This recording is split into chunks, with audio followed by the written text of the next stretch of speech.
Halo teman-teman semua, kali ini kita akan membahas lagi lanjutan dari Pancasila Part 1. Ini merupakan pembahasan soal yang sudah dibagikan di kelas dan kita akan bahas sama-sama di sini.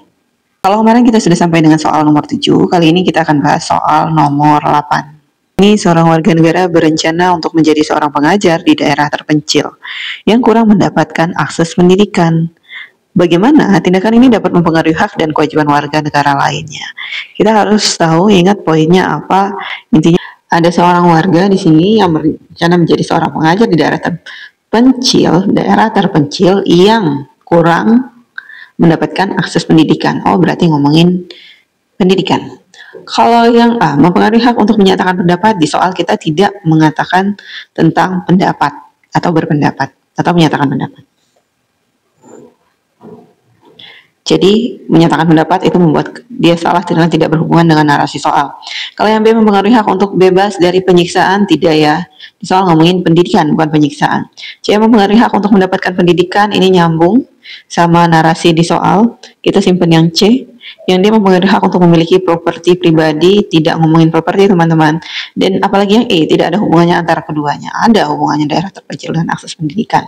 Kenapa? Karena dengan menjadi seorang pengajar di daerah terpencil, individu tersebut membantu meningkatkan akses pendidikan bagi masyarakat di daerah tersebut.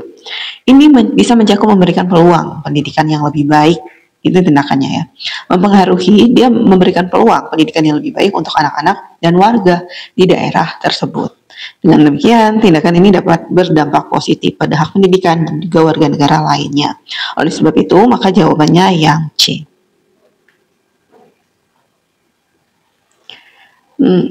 Next, kita ke soal nomor 9. Nilai ketuhanan menjiwai pembentukan undang-undang oleh Presiden dan DPR. Sehingga undang-undang yang dihasilkan memperhatikan aspek-aspek spiritualitas. Bukti bahwa Pancasila merupakan dasar negara adalah ada kata kuncinya. Berarti kalau dia minta bukti, kita akan diberikan bukti sesuai dengan narasi. Di sini ngomongin apa? Nilai ketuhanan, aspek spiritualitas. Kalau yang A, setiap undang-undang dimulai dengan rahmat Tuhan Yang Maha Esa. Atau yang B, setiap undang-undang yang dibentuk dimulai dengan konsideran ketuhanan. Yang A ngomongin Tuhan, yang B ngomongin Tuhan. Yang C, nilai ketuhanan disertakan dalam proses pembahasan RUU. D, pembahasan RUU dikedepankan asas musyawarah dan mufakat. Yang D kurang tepat karena yang dibahas ketuhanan atau spiritualitas di dalam undang-undang. Kalau yang E, undang-undang yang dihasilkan untuk kepentingan semua lapisan masyarakat. Memang iya, undang-undang yang dihasilkan untuk kepentingan masyarakat. Tapi ini tidak sesuai dengan narasi soal. Kita harus menjawab sesuai dengan narasi soal. Kamu harus tahu, dalam MPR nomor 3 MPR tahun 2000 tentang sumber hukum dan urutan peraturan perundang-undangan dinyatakan bahwa Pancasila merupakan sumber dari hukum dasar nasional. Artinya dalam proses pembentukan undang-undang, nilai-nilai Pancasila itu jadi pedoman agar tidak bertentangan dengan nilai-nilai lainnya. Dalam pembentukan undang-undang kita harus tahu terdapat bagian pertimbangan. Pertimbangan atau bahasa konstitusinya adalah considerance, yaitu pokok pikiran yang menjadi pertimbangan dalam pembentukan undang-undang. Pokok pikiran dan pembukaan. Unsur yang menjadi pertimbangan adalah filosofis, yaitu pertimbangan berdasarkan falsafah bangsa yang bersumber dari nilai Pancasila dan juga pembentukan undang-undang. Jadi, kita ngomongin tentang pertimbangan. Pertimbangan sinonim dari considerance. Di sini topik bacaannya adalah ketuhanan, berarti considerance ketuhanan, pertimbangan ketuhanan. Jadi, jawaban yang tepat itu ada di B. Nomor 10. Dalam pelaksanaan musyawarah untuk membahas kegiatan pembangunan sangat penting dimiliki sikap saling menghargai atau mutual respect sebagai perwujudan nilai Pancasila. Ingat, kalau musyawarah itu merupakan Pancasila sila keberapa teman-teman? Ya, keempat. Semua kaitan tersebut tercermin aktualisasi Pancasila sebagai dasar negara. Dengan bukti salah satunya, kita harus tahu poinnya. Ngomongin apa? Musyawarah. Yaitu dalam musyawarah kita harus saling menghargai. Oke, kalau yang A, adanya dominasi mayoritas dalam kegiatan musyawarah itu kurang tepat. Kenapa? Karena di sini titik poinnya adalah saling menghargai.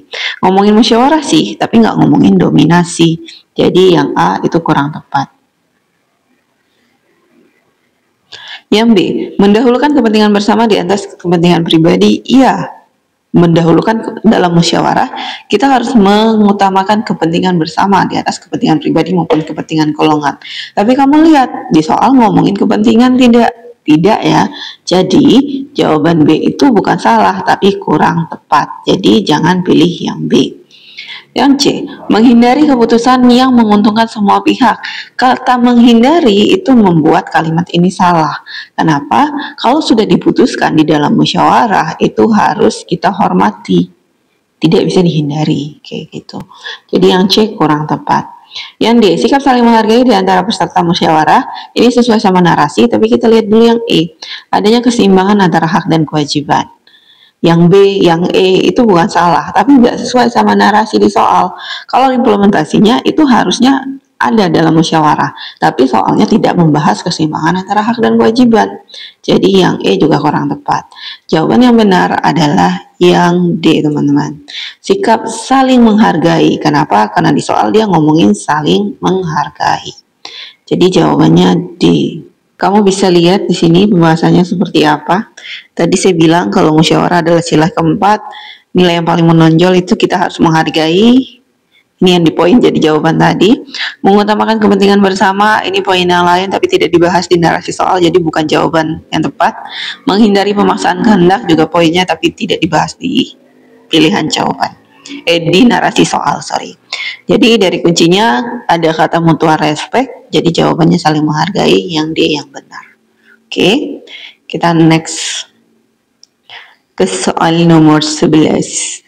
Di sini ada soal berdasarkan pengamalan sejarah, Pancasila sebagai dasar negara tetap tegak walaupun mengalami berbagai cobaan. Dia tetap tegak.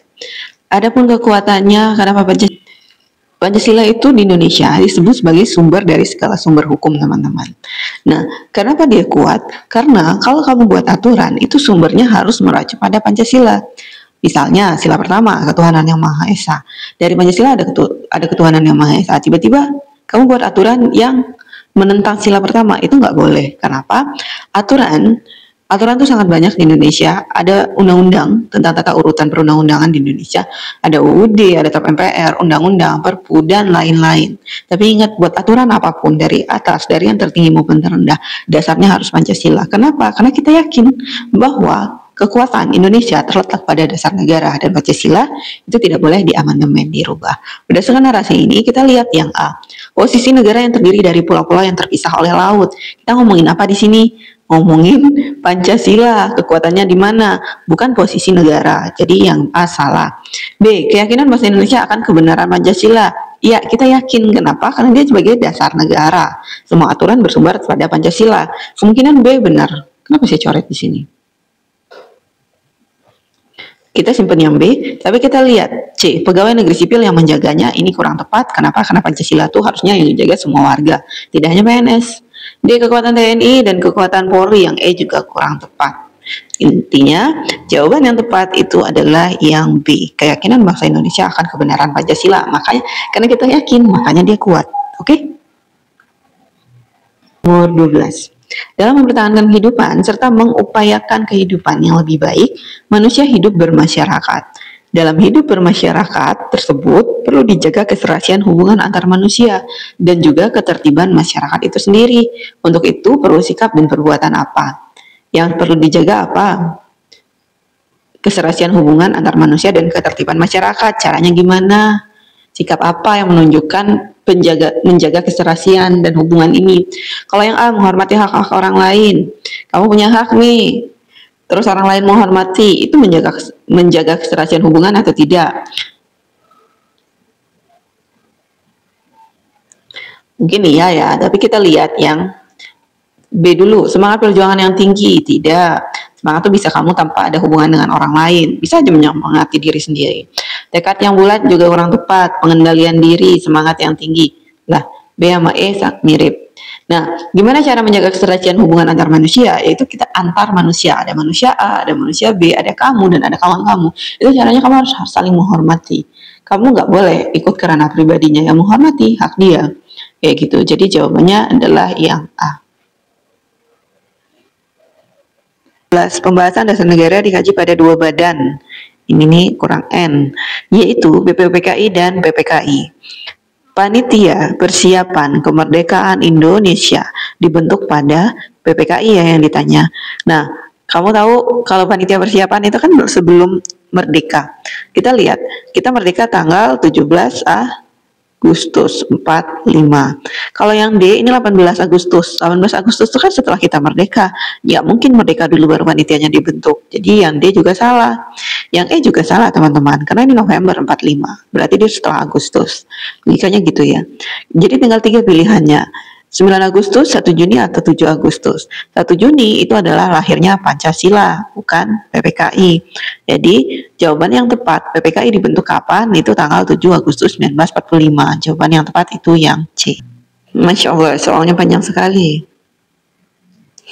Tetap kita harus kerjain di sini. Ada soal nomor 14, protes terhadap pembangunan salah satu bandara internasional di Indonesia memicu bentrokan. Hal ini disebabkan banyaknya buruh tani kehilangan mata pencarian karena sawah itu terpaksa beralih fungsi. Terjadi kriminalisasi dan memunculkan konflik agraria di wilayah tersebut.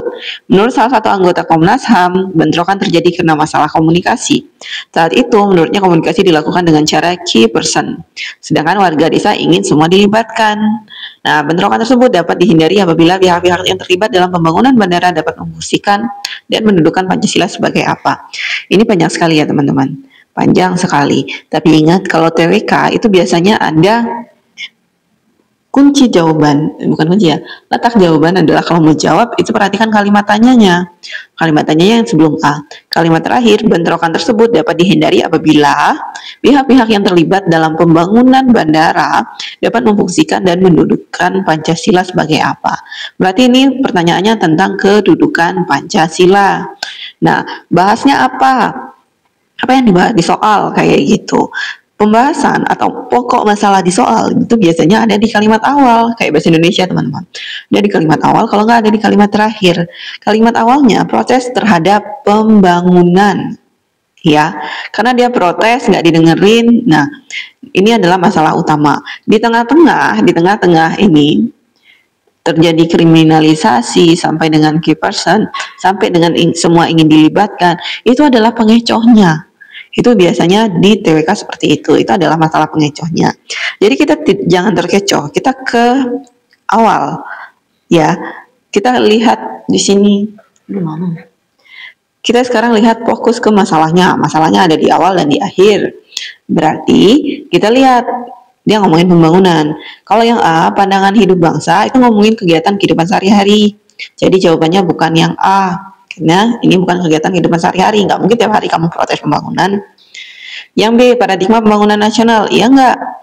Nah, Pancasila sebagai paradigma pembangunan nasional itu berarti setiap pembangunan harus berlandaskan nilai-nilai Pancasila. Dia orientasinya harus terhadap keadilan, kemanusiaan, dan musyawarah. Di sini kan dia tidak melibatkan, dia hanya menggunakan cara dengan key person, tidak musyawarah di situ. Padahal semua ingin terlibat. Padahal semua ingin terlibat. Oh, berarti ini ngomongin pembangunan tadi, ngomongin musyawarah sebagai kunci dalam paradigma pembangunan. Berlandaskan kemanusiaan nggak atau keadilan? Iya. Kenapa? Bandara itu untuk masyarakat, kayak gitu, untuk kepentingan orang banyak. Ini berlandaskan keadilan. Jika pembangunan bandara itu mengedepankan musyawarah, keadilan, dan kepentingan rakyat, konflik agraria ini bisa dicegah. Masalah kan dia tidak mengedepankan musyawarah. Jadi jawabannya itu adalah yang B. Kalau moral pembangunan, tidak ada kedudukan Pancasila sebagai moral pembangunan. Cita-cita yang D, cita-cita dan tujuan nasional. Cita-cita kita merdeka, tujuan kita ada di alinea ke-4 UUD 45 yang melindungi segenap bangsa Indonesia, mencerdaskan kehidupan bangsa, ikut melaksanakan ketertiban dunia. Itu tujuan nasional teman-teman. Kalau yang E, pengamalan sila, itu bukan kedudukan sila. Jadi kesimpulannya jawabannya adalah yang B. Salah satu manifestasi penting Pancasila sila kedua adalah kesamaan hak dalam memperoleh pendidikan. Sarjana mendidik, ini masalahnya ya. Ini masalahnya ada di kalimat pertama. Kita langsung ke ujungnya, kalimat tanya. Program SM3T atau Sarjana Mendidik di Daerah Terdepan, Terluar, dan Tertinggal itu merupakan salah satu upaya pemerintah memfungsikan Pancasila sebagai apa? Fungsi Pancasila dan kedudukan Pancasila itu sama teman-teman. Tadi seperti soal nomor 14 sebelumnya. Apa kata kuncinya di sini? Pokok masalahnya apa? Memperoleh Pancasila kedua, hak memperoleh pendidikan. Berarti yang dibahas pendidikan. Kita lihat kalau A, perjanjian luhur. Perjanjian luhur itu berarti kesepakatan, teman-teman. Di sini tidak menggambarkan kesepakatan. Contohnya apa kesepakatan? Contohnya misalnya dalam sidang PPKI. Semua sepakat bahwa dasar negara adalah Pancasila. Itu adalah perjanjian luhur. Kalau dasar negara itu berupa aturan, teman-teman. Di soal itu nggak ngomongin tentang Pancasila sebagai aturan. Kita lihat cita-cita dan tujuan nasional. Apakah benar? Kayak gitu. Cita-cita kita apa? Tadi saya udah bilang cita-cita kita adalah merdeka. Tujuan nasional kita ada di alinea keempat UUD 45. Terus salah satu tujuan nasional kita itu ada yang mencerdaskan kehidupan bangsa. Gimana cara mencerdaskan kehidupan bangsa? Dengan cara pendidikan. Makanya jawabannya itu yang C, teman-teman. Kalau kepribadian bangsa itu biasanya ngomongin pribadi. Bahasa Indonesia itu berbeda suku, berbeda adat, budaya, dan lain-lain. Paradigma pembangunan tadi soal sebelumnya. Jadi udah saya jelasin. Jadi jawabannya teman-teman yang C. Kita soal nomor, di sini ada pembahasannya nih.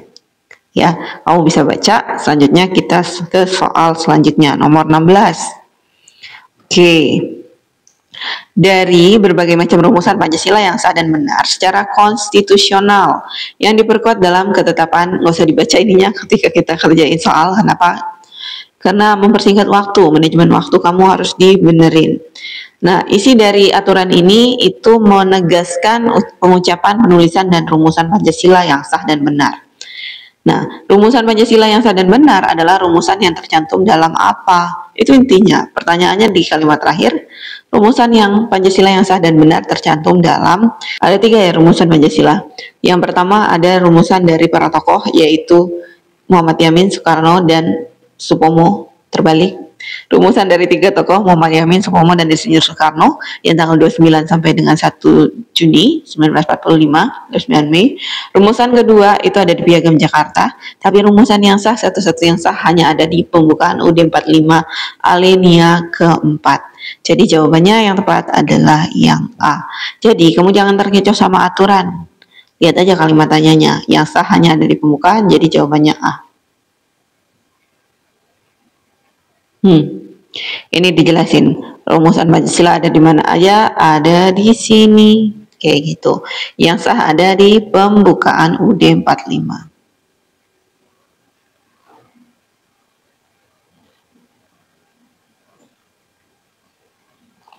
Kita soal nomor 17. Dimensi fleksibilitas merupakan salah satu aspek terkait dengan Pancasila sebagai ideologi terbuka. Maksudnya adalah dimensi ada 3, teman-teman. Ada realitas, artinya sesuai dengan kenyataan hidup bangsa, real, nyata. Ada idealisme, itu mengandung cita-cita, harapan, dan tujuan bangsa. Dan fleksibilitas atau pengembangan. Nah, artinya dalam dimensi fleksibilitas ini kita mampu menyesuaikan diri dengan perkembangan zaman, baik ilmu pengetahuan, teknologi, dan juga perubahan sosial.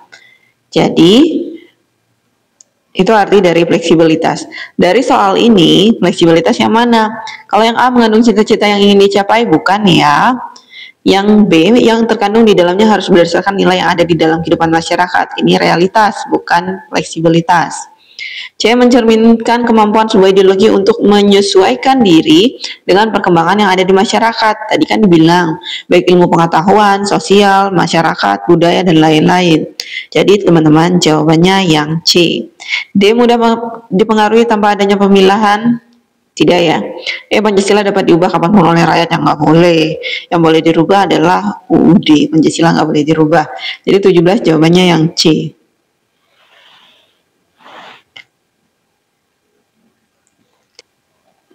Masyarakat di desa Sukamakan biasanya menyelesaikan permasalahan dengan cara musyawarah. Sila keberapa?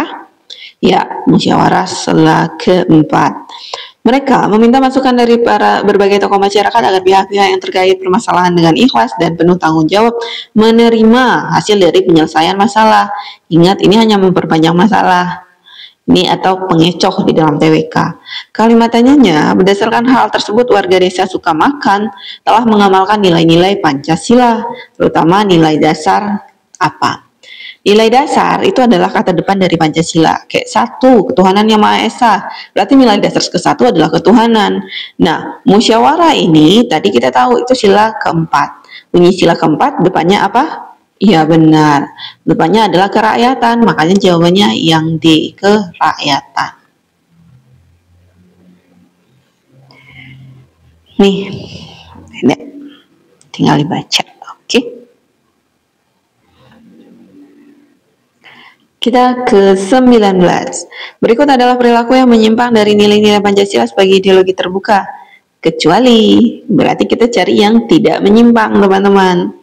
Selalu mendahulukan kepentingan pribadi, nggak boleh. Harusnya mengutamakan kepentingan bersama di atas kepentingan pribadi dan golongan. Menyimpang.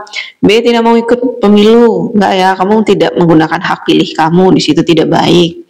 Yang C, menolak ideologi lain yang akan menggantikan Pancasila sebagai dasar dan ideologi negara Indonesia.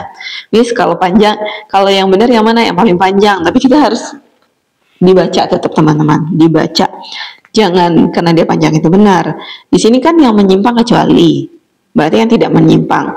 Kalau ideologi kita kan Pancasila, kalau kamu menolak ideologi lain untuk gantiin Pancasila itu berarti positif ya, bukan negatif. Jadi kemungkinan C benar. Yang D, tidak mau menerima bantuan dari orang yang berbeda agama. Nggak boleh, kok rasis. Yang E, menganggap rendah suku bangsa lain. Ini juga nggak boleh. D sama E sama. Nggak boleh kita seperti itu. Jawaban yang tepat yang C. Ya. Kita soal nomor terakhir. Di sini ada soal nomor 20. Globalisasi tidak dapat dipungkiri mempengaruhi pelaksanaan amanat sila kelima. Pancasila sebagai dasar negara diantaranya tercermin dalam sila kelima itu bunyinya apa? Iya, keadilan sosial bagi seluruh rakyat Indonesia. Tercermin dalam apa? Kita ngomongin sila kelima, globalisasi. Kalau yang A, memberikan kesempatan kepada warga negara untuk memajukan daerahnya dengan bekerja keras. Bekerja keras itu merupakan pengamalan sila kelima. Tapi di A itu ngomongin warga negaranya aja. Jadi tidak mencerminkan sila kelima tapi tidak globalisasi. Jadi tidak benar. Yang B, tersedianya fasilitas yang melatih tenaga kerja Indonesia untuk menjadi pekerja di negara lain. Ingat, Pancasila itu untuk Indonesia, bukan untuk negara lain. Kalau dibalik itu benar, tapi karena ini tenaga kerja Indonesia untuk negara lain, itu tidak sesuai dengan Pancasila sila kelima. Itu tuh kerjanya di sini, di Indonesia. Yang C, warga negara mendorong untuk mengirim sebanyak-banyaknya tenaga kerja Indonesia di negara lain. Sama, B sama C penyebabnya salah. D, tuntutan warga negara untuk melarang keberadaan tenaga kerja asing demi terserapnya tenaga kerja lokal. Boleh nggak? Boleh, tapi nggak sesuai sama konteks soal. Kan tidak dapat dipungkiri di sini, berarti ada tenaga kerja asing di sini kan secara global sesuai dengan sila kelima. Yang E, regulasi yang memberikan kesempatan kepada tenaga kerja asing secara profesional dan proporsional. Jawabannya tuh yang E, teman-teman. Kenapa? Karena sila kelima itu ngomongin kerja, di sini ada tenaga kerja. Globalisasi ngomongin asing. Tapi karena ini ngomongin Pancasila, harusnya di Indonesia. Kenapa? Secara profesional dan secara proporsional. Boleh nggak tenaga kerja asing bekerja di Indonesia? Boleh, tapi nggak boleh kalau banyak. Kalau mendatangkan massa dari asing itu nggak boleh. Dia harus sesuai dengan porsinya. Kalau yang dibutuhin satu ya cukup satu aja. Contoh dosen nih, kayak gitu. Contoh dosen ya, kalau satu dosen profesional membidangi satu masalah tertentu, misalnya tentang perang, didatangkan ke universitas di negara ini yang terbaik, satu dosen untuk mengajar banyak orang, itu lebih efektif daripada banyak mahasiswa atau banyak orang ini yang kuliah di luar negeri, biayanya malah lebih banyak, dikalinya berapa.